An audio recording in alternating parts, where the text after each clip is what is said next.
Janji 200.000 malah dibayar 50.000, wanita 85 tahun nyaris tewas dibunuh tetangganya. Bapak rumput? Berapa kamu dikasih rupanya? 50.000 Pak. Seharusnya? Seharusnya 200.000 Pak. Seorang wanita bernama Lopia BR Panjaitan, 85, nyaris tewas di tangan tetangganya sendiri. Kini, pelaku bernama Dandi Syaputra, 24, akhirnya ditangkap polisi dan dijebloskan ke dalam penjara. Kejadian itu terjadi di rumah korban di Jalan Lingkungan 16, Desa Sampali, Kecamatan Percut Seituan, pada Rabu tanggal 11 September tahun 2024 siang. Menurut Kapolrestabes Medan, Kombes Pol Teddy John Sahalamarbun, adapun motif dari kejadian tersebut lantaran pelaku merasa sakit hati terhadap korban. Bermula dari korban meminta pelaku untuk membersihkan halaman rumahnya, namun pengakuan pelaku upah yang seharusnya 200.000 hanya diberikan 50.000 oleh korban. Pelaku yang merasa sakit hati pun mendatangi rumah korban, dan merencanakan akan menghabisi nyawa tetangganya itu. Ia mengatakan, tidak sampai di situ.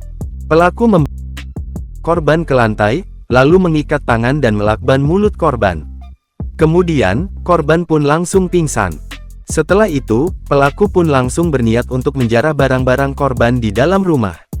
Saat itu, pelaku ini mengambil tas korban yang berisikan buku pensiun dan kabur meninggalkan rumah korban.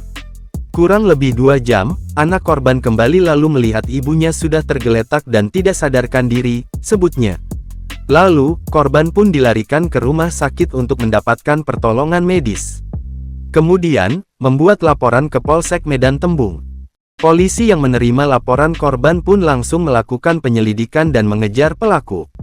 Pelaku pun akhirnya ditangkap oleh petugas, pada Kamis tanggal 12 September tahun 2024 keesokan harinya. Dari hasil interogasi, pelaku mengakui perbuatannya dan melakukannya seorang diri. Modus tersangka adalah menguasai harta milik korban. Kalau kita lihat, ini sudah direncanakan oleh pelaku, ungkapnya.